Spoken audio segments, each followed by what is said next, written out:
Fala, gente, aqui é a Nana do Laboratório da Nana. E hoje continuamos nossa jornada pelo livro de Samuel.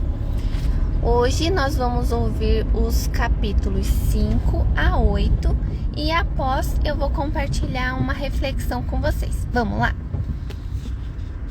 1 Samuel capítulo 5. A arca no templo de Dagom. Os filisteus tomaram a arca de Deus e a levaram de Ebenezer a Asdod. Os filisteus tomaram a arca de Deus e a colocaram no templo de Dagom, ao lado da imagem de Dagom.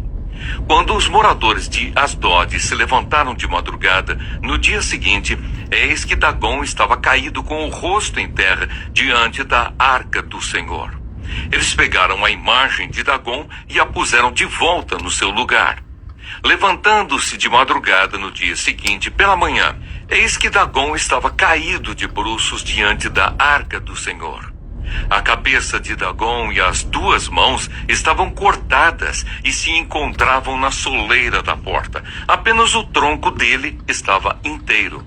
Por isso, os sacerdotes de Dagom e todos os que entram no seu templo em Asdod não pisam na soleira da porta até o dia de hoje. Porém, a mão do Senhor castigou duramente os moradores de Asdod e os assolou, e os feriu com tumores, tanto em Asdod como nos seus arredores. Quando os homens de Asdod viram o que estava acontecendo, disseram: a arca do Deus de Israel não deve ficar entre nós, pois a sua mão é dura sobre nós e sobre Dagom, nosso Deus. Então enviaram mensageiros e reuniram todos os governantes dos filisteus e perguntaram: que faremos com a arca do Deus de Israel? Eles responderam: que a arca do Deus de Israel seja levada até Gate, e depois de cidade em cidade. E a levaram até Gate. Depois que a levaram, a mão do Senhor foi contra aquela cidade, causando grande terror, pois feriu os homens daquela cidade, desde o pequeno até o grande, e lhes nasceram tumores. Então enviaram a arca de Deus a Ecrom. Mas quando a arca chegou lá, os ecronitas exclamaram: trouxeram a arca do Deus de Israel até aqui para matar a nós e a nosso povo. Então enviaram mensageiros e reuniram todos os governantes dos filisteus e disseram: devolvam a arca do Deus de Israel, que ela volte ao seu lugar, para que não mate nem a nós, nem ao nosso povo.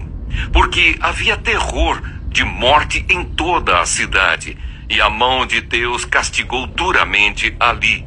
Os homens que não morriam eram atingidos com os tumores, e o clamor da cidade subiu até o céu. 1 Samuel capítulo 6. Os filisteus enviam a arca para fora da sua terra. A arca do Senhor esteve 7 meses na terra dos filisteus. Estes chamaram os sacerdotes e os adivinhos e perguntaram: que faremos com a arca do Senhor? Digam-nos como a devolveremos para o seu lugar. Eles responderam: se devolverem a arca do Deus de Israel, não a mandem vazia, mas enviem também a ele uma oferta pela culpa. Então vocês serão curados e saberão por que a mão dele continua pesando sobre vocês. Então os filisteus perguntaram: que oferta pela culpa devemos mandar? Os sacerdotes e adivinhos responderam: mandem 5 tumores de ouro e 5 ratos de ouro, segundo o número dos governantes dos filisteus, porque a praga é uma e a mesma sobre todos vocês e sobre todos os seus governantes. Façam imitações dos tumores e dos ratos que andam destruindo a terra e deem glória ao Deus de Israel. Assim, ele talvez alivie a sua mão de cima de vocês e do Deus e da terra de vocês. Por que vocês endureceriam o coração como os egípcios e Faraó fizeram? Não é verdade que depois que Deus os maltratou, eles deixaram os israelitas sair e eles foram embora? Agora, pois, façam um carro novo, arranjem 2 vacas com crias sobre as quais nunca foi colocado jugo e amarrem as 2 ao carro. Quanto aos bezerros, levem-nos para casa. Então peguem a arca do Senhor e a ponham sobre o carro. E num cofre ao lado dele ponham as figuras de ouro que vocês vão lhe enviar como oferta pela culpa. Depois deixem o carro ir. Fiquem observando. Se ele subir pelo caminho de Bet-Semes, que leva a seu território, então foi o Deus de Israel que nos fez este grande mal. Mas, se não, saberemos que não foi a sua mão que nos atingiu e que isso nos aconteceu por acaso. A arca chega a Bet-Semes.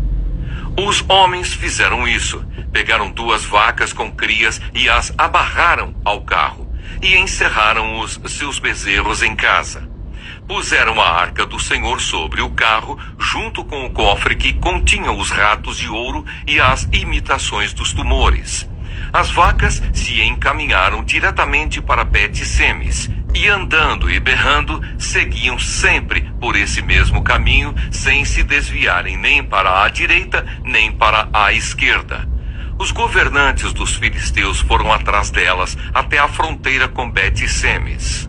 O povo de Bet-Semes andava fazendo a colheita do trigo no vale. Quando levantaram os olhos, viram a arca e ficaram muito contentes. O carro veio até o campo de Josué, o Bet-Semita, e parou ali, onde havia uma grande pedra. Eles cortaram a madeira do carro em pedaços e ofereceram as vacas ao Senhor em holocausto. Os levitas desceram a arca do Senhor e também o cofre que estava junto a ela, em que estavam os objetos de ouro, e os puseram sobre a grande pedra. No mesmo dia, os homens de Bet-Semes ofereceram holocaustos e sacrifícios ao Senhor. Os 5 governantes dos filisteus viram aquilo e voltaram para Ecrom no mesmo dia. Estes são os tumores de ouro que os filisteus enviaram ao Senhor como oferta pela culpa. Um por Asdod, outro por Gaza, outro por Asquelon, outro por Gate e outro por Ecrom.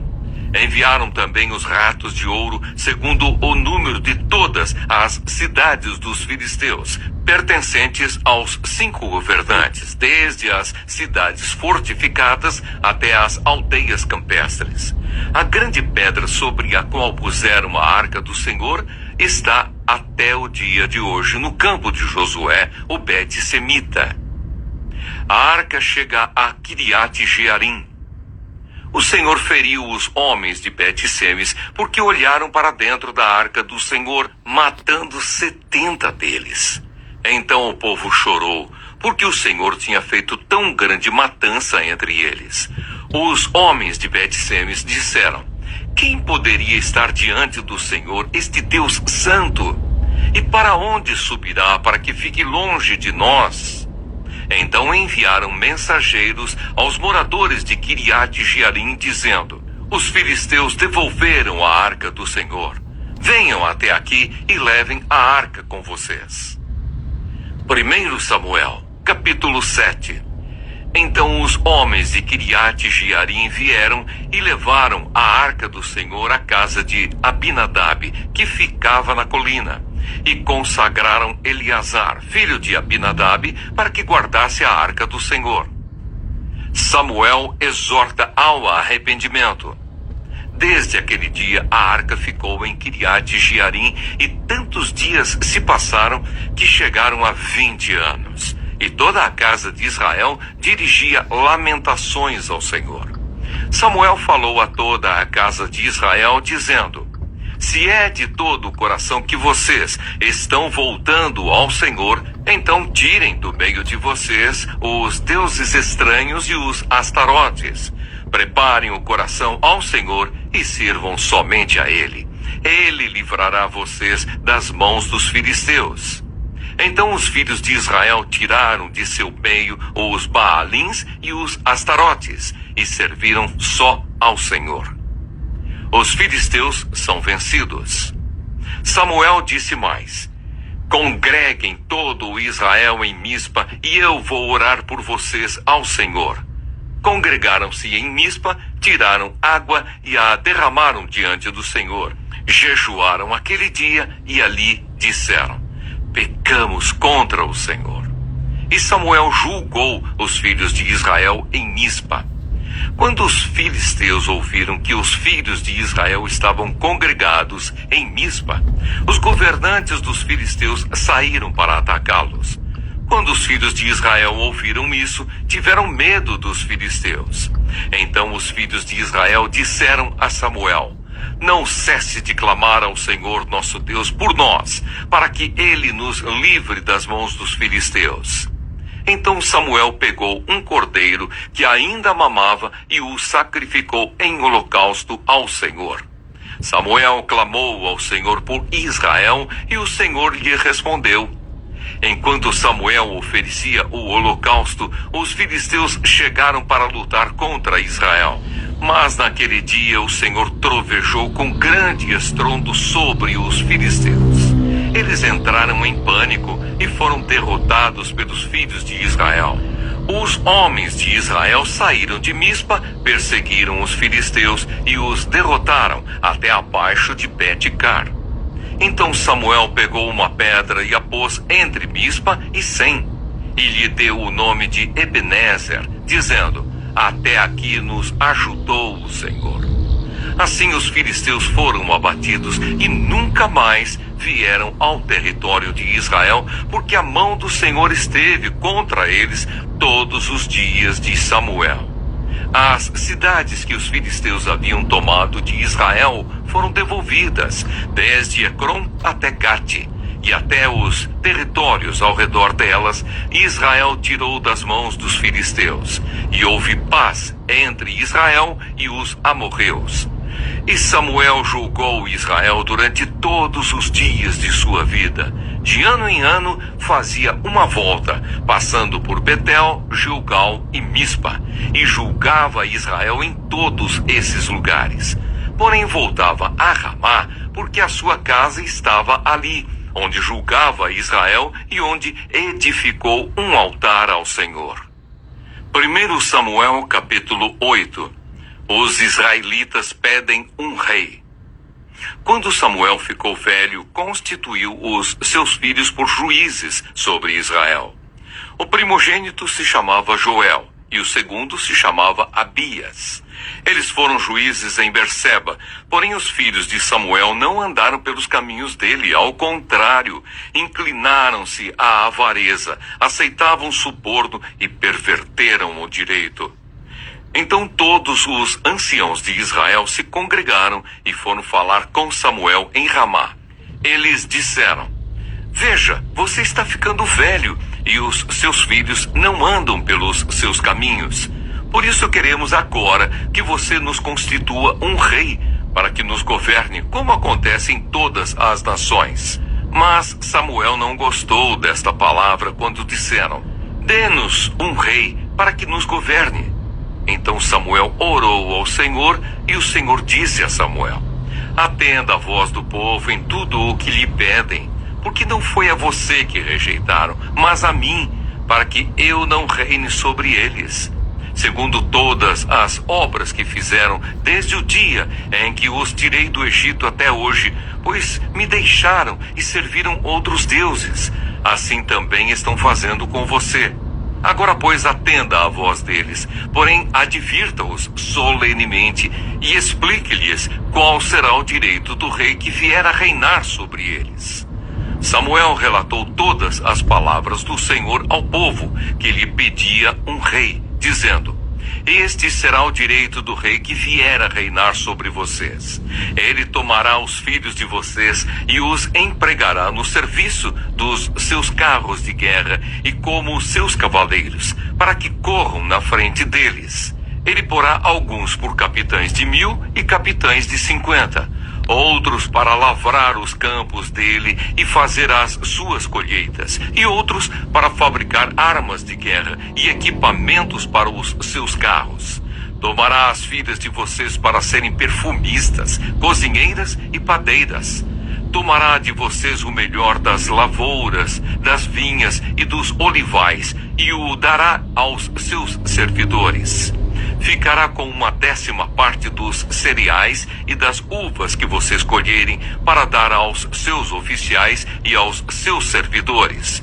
Também tomará os servos e as servas de vocês, os melhores jovens e os jumentos de vocês, e os empregará no seu trabalho. Ficará com 1/10 parte dos rebanhos de vocês, e vocês serão seus servos. Então, naquele dia, vocês clamarão por causa do rei que escolheram, mas o Senhor não os ouvirá naquele dia. Porém, o povo não atendeu à voz de Samuel e disse: Não, queremos um rei sobre nós. Seremos como todas as outras nações. O nosso rei poderá nos governar, sair adiante de nós e fazer as nossas guerras. Samuel ouviu todas as palavras do povo e as repetiu diante do Senhor. Então o Senhor disse a Samuel: Atenda a voz do povo e escolha um rei para eles.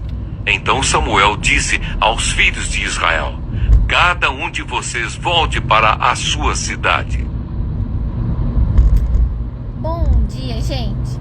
Hoje vamos refletir sobre os capítulos 5 a 8 de 1 Samuel, onde vemos a soberania de Deus manifestada sobre nações e ídolos, e também a busca de Israel por direção, culminando no pedido por um rei. Esses capítulos nos mostram como Deus é poderoso e fiel, mas também nos lembra que nossas escolhas devem ser baseadas na confiança em sua liderança. 1 Samuel capítulo 5 nos narra a história da Arca da Aliança em território filisteu. Após capturarem a arca em batalha, os filisteus a colocaram no templo de seu deus, Dagom.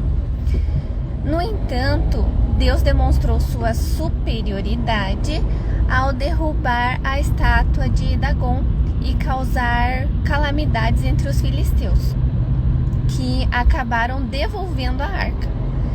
Esse capítulo nos ensina que Deus não compartilha sua glória com os outros.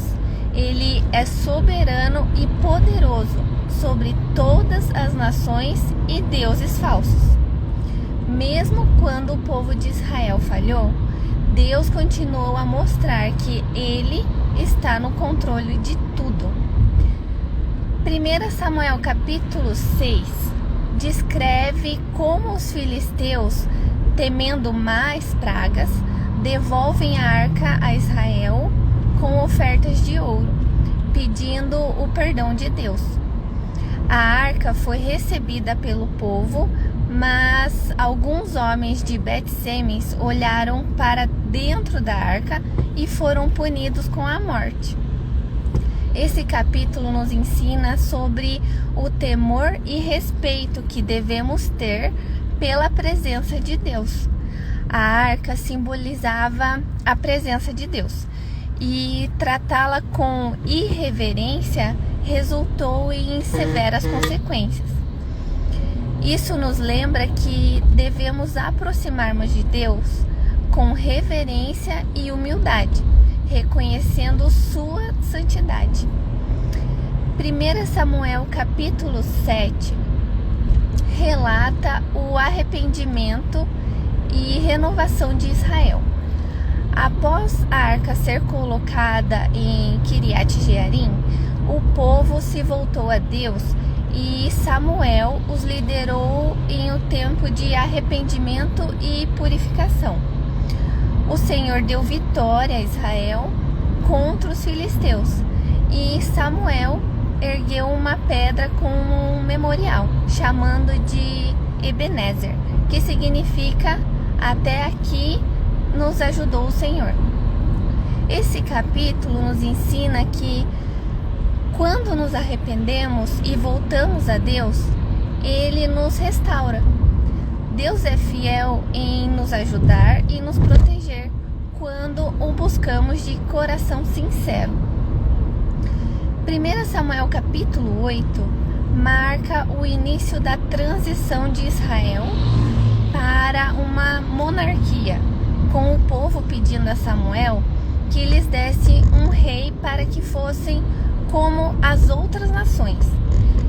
Embora Samuel ficasse triste com esse pedido, Deus disse a ele que o povo estava rejeitando a liderança divina e não a dele.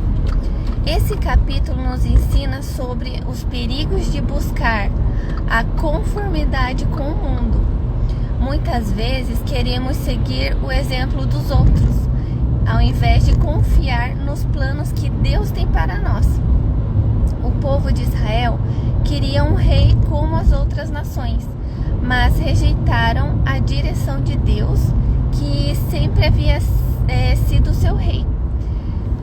Refletindo sobre esses capítulos, aprendemos que Deus é soberano e não compartilha sua glória com ninguém. 1 Samuel 5 nos lembra que Deus é superior a qualquer ídolo ou poder terreno. 1 Samuel 6 nos ensina sobre o respeito e reverência que devemos ter pela presença de Deus. 1 Samuel 7 nos mostra que quando nos arrependemos, Deus nos ajuda e restaura.